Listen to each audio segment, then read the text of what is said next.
तर छत्रपती संभाजीनगरमधील क्रीडा विभागातील 21 कोटी घोटाळा प्रकरणी एक मोठी अपडेट समोर येते आहे। मुख्य आरोपी हर्ष कुमार क्षीरसागर याला 7 दिवसांची पोलीस कोठडी सुनावण्यात आली आहे। आरोपी हर्षला दिल्लीहून ताब्यात घेण्यात आलाय। तर आर्थिक गुन्हे शाखेनं हर्ष कुमारच्या आई वडिलांनाही कर्नाटकच्या मुरुडेश्वरमधून ताब्यात घेतलाय। आर्थिक गुन्हे शाखेकडनं या प्रकरणातील आतापर्यंत 12 कोटींची मालमत्ता जप्त करण्यात आली आहे।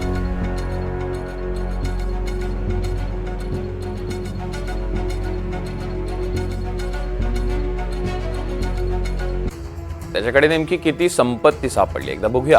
1.35 कोटींची BMW कार, 1.20 कोटी रुपयांचे वडिलांचे 4 फ्लॅट्स, 1 कोटी खर्च करून घरात त्यांनी इंटेरियरचं काम केलंय। बँक खात्यात 3 कोटींची रक्कम आहे।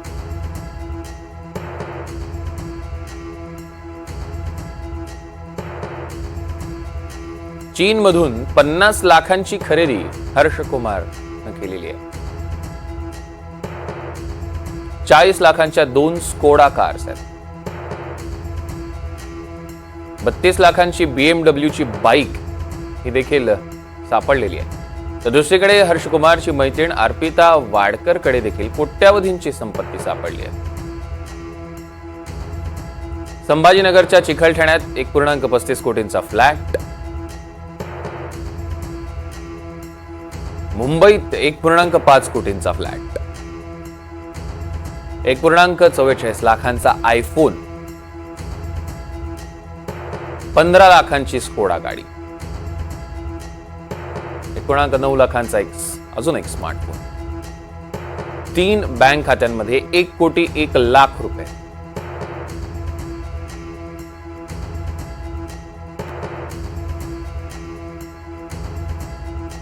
या संदर्भातले अधिकचे अपडेट्स आपण घेणार आहोत। मोहसिन शेख आपले प्रतिनिधी आपल्यासोबत जोडले गेलेत। मोहसिन,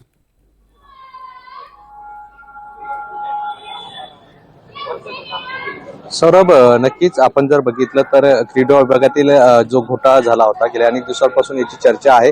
यात ही मोठी अपडेट म्हणावं लागेल, कारण यात हर्ष कुमार क्षीरसागर हा मुख्य आरोपी होता। हर्ष कुमारने तब्बल 21 कोटी रुपयांचा घोळ केला होता आणि ह्या पठ्ठ्याचा पगार जर आपण बघितलं तर फक्त 13,000 होते आणि तो कंत्राटी कर्मचारी होता। मात्र असं असताना त्याने एवढा मोठा घोटाळा केला आणि त्यानंतर तो फरार झाला होता। त्याच्यासोबत असलेली एक महिला कर्मचारी देखील होती, तिला आणि तिच्या पतीला यापूर्वीच अटक करण्यात आलं होतं। मात्र हर्ष कुमार हा फरार होता। अखेर पोलिसांनी म्हणजेच आर्थिक गुन्हे शाखेच्या पथकाने आज त्याला दिल्लीतून ताब्यात घेतलेला आहे आणि त्यानंतर त्याला आज संभाजीनगरच्या न्यायालयात हजर केलं असता त्याला 7 दिवसांची पोलीस कोठडी देखील मिळालेली आहे। एकंदरीत या हर्ष कुमारने जो घोटाळा केला आहे त्यातील आता यापूर्वी 12 कोटींची जी संपत्ती आहे तिचा हिशोब लागला होता। आता हा आकडा 17 कोटींपर्यंत पोहोचलेला आहे। मात्र आणखी 4 कोटींचा हिशोब जो आहे तर अजूनही लागलेला नाहीये आणि विशेष म्हणजे 2 दिवसापूर्वी जे आहे तर या हर्ष कुमारने एक पत्र लिहिलं होतं पोलिसांना, ज्यात त्यांनी असं म्हटलं होतं की क्रीडा विभागातील अधिकाऱ्यांच्या सांगण्यावरून मी हे सगळा घोटाळा केलेला आहे, मी पोलिसांना सरेंडर व्हायला तयार आहे आणि यात माझा कोणताही दोष नाहीये।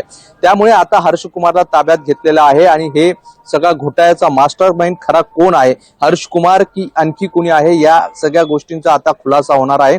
आता त्याची चौकशी जी आहे तर आर्थिक गुन्हे शाखेकडून केली जाणार आहे। मात्र हे पहिल्यांदाच असं झालं आहे की एक 13,000 पगार असलेला कंत्राटी कर्मचारी तब्बल 21 कोटींचा घोटाळा करतो। त्यामुळे आता ह्या सगळ्या प्रकरणातील खरी परिस्थिती जी आहे तर ती आता हर्ष कुमारला अटक केल्यानंतर समोर येणार आहे। त्यामुळे आता या पोलीस कोठडीत नेमकं काय काय समोर येतं आणि हर्ष कुमार आणखी ज्या पद्धतीने त्याने दावा केलाय की या सगळ्या प्रकरणात क्रीडा विभागाचे अधिकारी आहे तो काही पुरावे सादर करतो का आणि खरा या 21 कोटी घोटाळ्याचा मास्टर माइंड कोण आहे ते आता या सगळ्या त्याला ताब्यात घेतल्यानंतर स्पष्ट होणार आहे। सौरभ, निश्चितच मोहसिन, या संदर्भातले अधिकचे अपडेट्स आम्ही तुमच्याकडून घेऊ। तुर्तास धन्यवाद।